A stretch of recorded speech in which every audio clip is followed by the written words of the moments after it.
In Scotland, for 20 years, there's been agreement over which areas are covered by UK law and which by Scottish law. But now there's conflict over who has precedence when it comes to legislation covering trans people.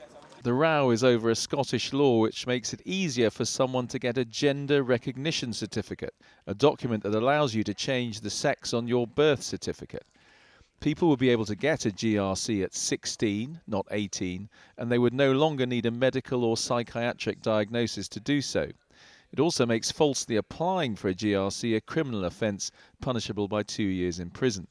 But the UK government says this has crossed the line into equalities law, where London takes precedence.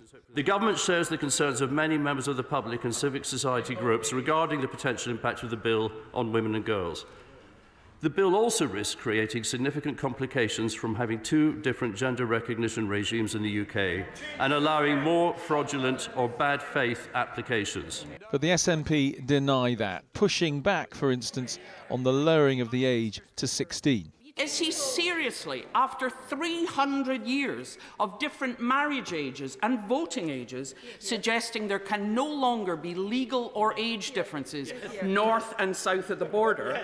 And does he recognise that vetoing this bill simply highlights the hollow reality of devolution? What do we want? Trans rights! What do we want? Now! Today there was a small demonstration outside Downing Street against the UK government's decision, but almost certainly this is heading to the courts with a lot at stake. It is a big deal, and it will test not only this particular law, but it will also tell us something about the extent to which the UK government can intervene in Scottish and presumably Welsh lawmaking in future.